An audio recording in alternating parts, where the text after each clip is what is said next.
We are getting near the end of our book. The Lemonade War, chapter 12, is called Waiting Period. A waiting period is a noun. It means a specified delay required by law between taking an action and seeing the results of that action. Jessie wanted to have fun. She really did. But it seemed like the more she tried, the less she had. First, to drive to the beach took 2.5 hours because of traffic.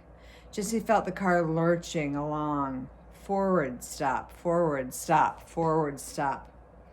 Memo to myself, said Mr. Moriarty. Never go to the beach on a Sunday of a Labor Day weekend, especially when there's been a heat wave for more than 1 week. In the back seat of the car, Jessie and Megan played license plate tag and magnetic bingo and 20 questions. But by the end of the car ride, Jessie was cramped and bored. Then the beach parking lot was so full, they had to park a half-mile away and walk. Then the beach was so crowded that they could hardly find a spot for their blanket. Then Megan said that the water was too cold and she just wanted to go up to her ankles. She kept squealing and running backwards every time a little gentle ripple of a wave came her way. What fun was that? Sure, the water was cold. It was the North Shore. It was supposed to be cold. That's why it felt so good on a hot day like this, thought Jessie.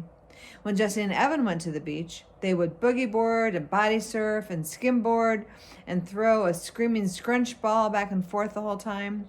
They loved to stay in the water until their lips turned blue and they couldn't stop shaking because it was so cold. Then they'd roast themselves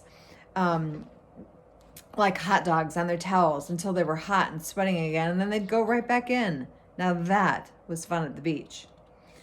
Megan liked to build sandcastles and collect shells and play salad tennis, or sand tennis, and read magazines. That's all fine, thought Jessie, but not going in the water? That's crazy. The ride home was itchy and hot.